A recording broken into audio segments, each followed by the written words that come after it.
Hi, welcome back to another Ask Dan. So we're going to dive straight into another question.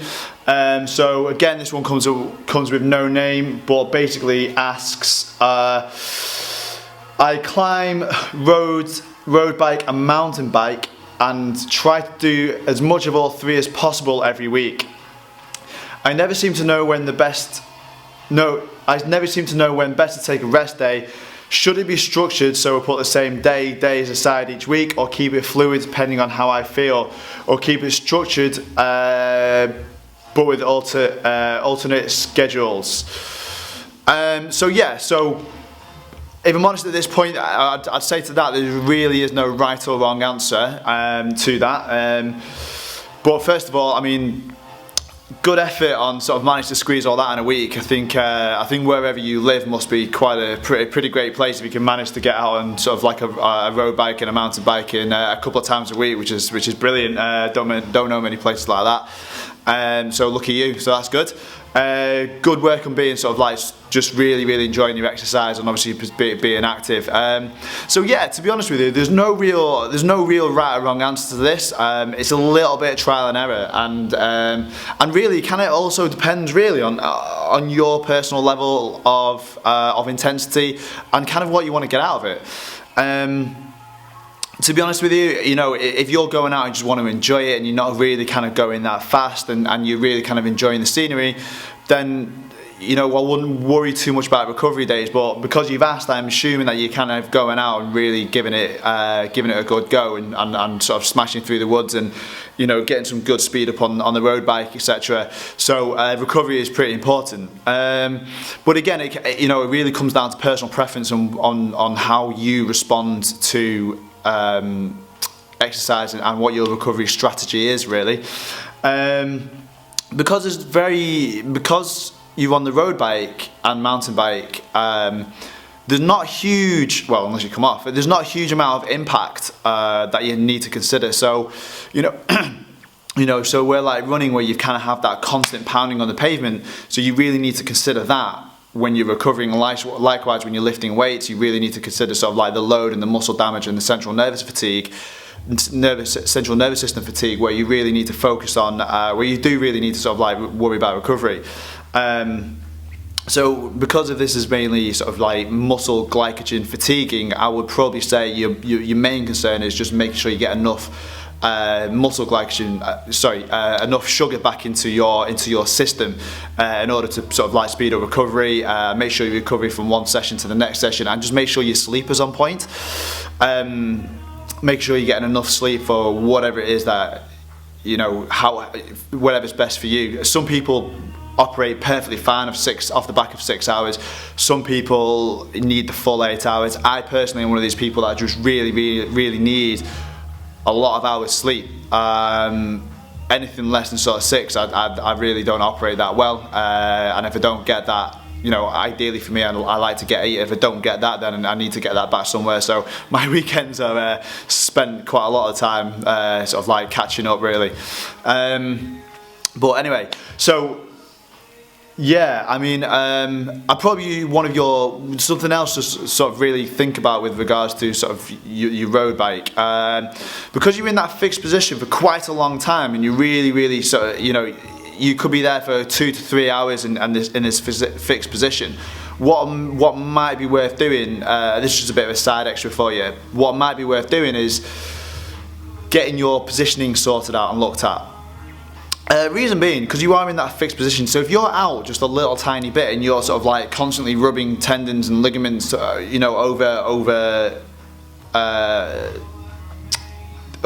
a certain way that is not that good for your body, then it's going to break down at some point. I mean, tendons and ligaments are really tough. I mean, really tough. But if you keep on rubbing it over a bone or whatever structure that's sort of like getting in the way, what might be a little niggle now will quickly turn into something really quite, potentially could be turned into something quite nasty.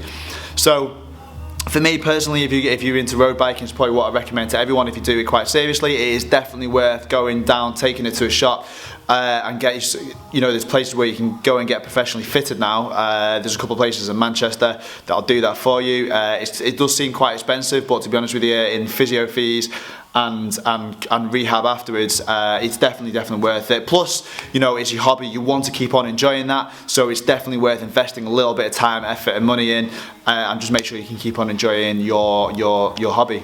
So yeah, anyway, back to recovery. Off that sort of like climb, road bike and mountain bike schedule, you could probably get away with easily having 1 or 2 days a week rest. In terms of structure, again, it really kind of depends on what who you are and what you kind of how you respond. For me personally, I like structure. It's kind of what I kind of grew up with. Tuesday, Thursday, Sundays were track and field nights. Friday nights was in the gym, and Wednesday was sort of like a recovery run, and that's what I did. And those were the sessions that I did, and I stuck to that religiously. So if you're a structured kind of character, then 100% go with the structure. However, don't be so rigid that if you're feeling tired for whatever reason, maybe you've not slept right, maybe your post-exercise recovery nutritional intake wasn't quite up to scratch, for whatever reason, if you're not feeling quite on point, you're better off having a rest day, like an impromptu rest day. That's fine. To be honest with you, you're going to get far more out of that than you would going out and just doing some half-assed cycle or training session. If you're going to go out and train, and you want to give it 100%, then give yourself the best opportunity to do that, and go out and get the job done really. And that's probably what I'd say is, for me personally, I like a little bit of structure, but don't be so sort of like carried away with the structure that you push through fatigue. Really, and this kind of really boils down to understanding yourself and how you feel. There's a massive difference between sort of like physical fatigue, where your kind of body's a little bit beat up, is a little bit sore, and things like that, to real central nervous system fatigue, which is a different thing altogether. That's where you sort of like constantly feel drained. You just really want to sleep, and that can actually make you quite ill. Stress as well has got a lot to do with that, and that's down to you understanding those levels of fatigue. The latter one is something you really don't want. It can knock you out for weeks, just purely and not knowing what it is. It can it can genuinely make you ill. So just be really careful of that. But make sure your recovery is on point. So when you finish, make sure you're replacing your sugars, and just make sure you're getting enough sleep really, and just become in tune with your body, and try. So probably what I suggest is give it a go. Give yourself some structured recovery time, some structured rest days on set days. Try it for 4 to 6 weeks. Make notes of the distance that you're riding, the weights that you're lifting if you're weightlifting, how you feel, how you're feeling fatigue-wise throughout those days. Keep a little diary. Keep that going for about 4 to 6 weeks, and give yourself a really good opportunity to understand your body and see how you respond to this sort of recovery stimulus. And then what I'd probably do is have a different approach where you become a little bit more fluid about it and just go off how you feel. A good way of doing it is 3 days on, 1 day off. That's a really great way of structuring your workouts, I suppose, which is kind of goes against the fluid. But anyway, go off. You could do 4 to 6 weeks of just going off how you feel. Again, record recovery, record weights, record distance, record speed, record how you're feeling, and then basically compare and just see see which one you prefer to do, and see which one you get most out of. Yeah, and that's pretty much it. That's what I'd probably recommend that you do. On a final sort of note, really, what I probably would do, and maybe you do this, and if you do this, then great. If you don't do this, and I definitely think about putting this into your session, is adding in a little bit of flexibility and mobility work. Reason being, listen, it's great that you're getting out cycling, it's great that you're going out climbing and doing these activities and you're enjoying it, and that's fantastic. So this kind of falls into sort of like my reality versus artificial mentality, or definition of fitness, if you like. So your reality is, you have your job and you enjoy these hobbies: road cycling, mountain biking, and climbing. That's who you are, that's what you do, and that's absolutely brilliant. I genuinely, it's really good. So you want to have the gym, the artificial stuff that the squats, the deadlifts, the flexibility, the pushing and the pulling and these strengthening exercises, these strength routines. You want that to support your hobby, okay? Reason being, it's going to allow you to do your hobby for a longer period of time and enjoy it. Because let's face it, when we get hurt, and if you're on a road bike, and let's say you start getting some knee pain, some lateral knee pain, or your back starts hurting or whatever, all of a sudden your road bike hobby becomes, well, crap. You don't enjoy it, because no one likes to be hurt. They want to enjoy what they do.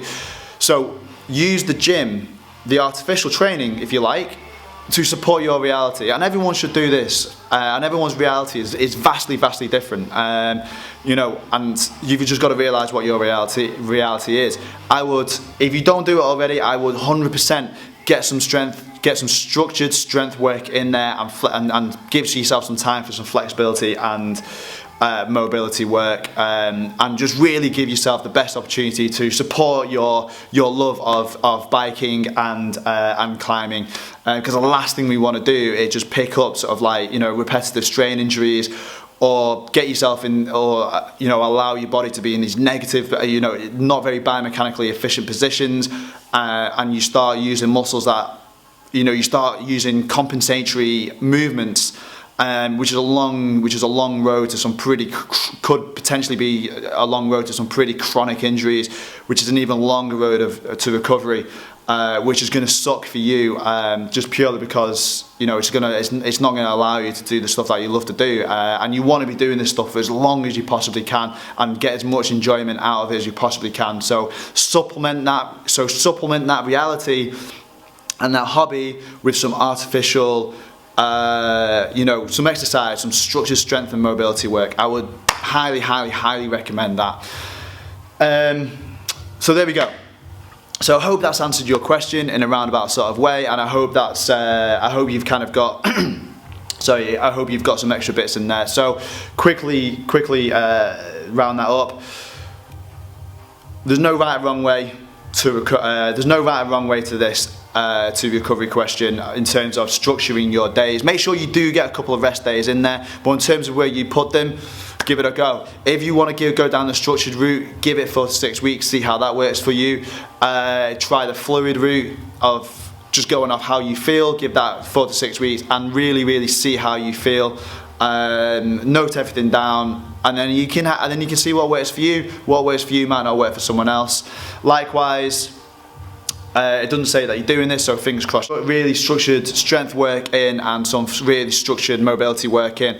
What this will do, it will just allow your body to be stronger. You'll have a stronger system, stronger body, more flexible body, so it's less likely to get injured, and ultimately allow you to enjoy your sports for a lot longer. So which would be great.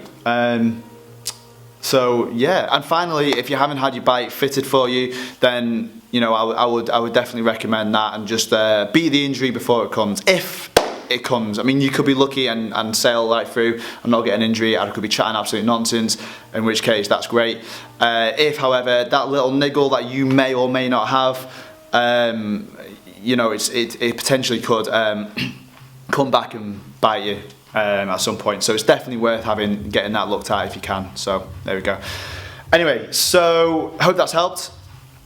Thanks for listening. I hope that's helped.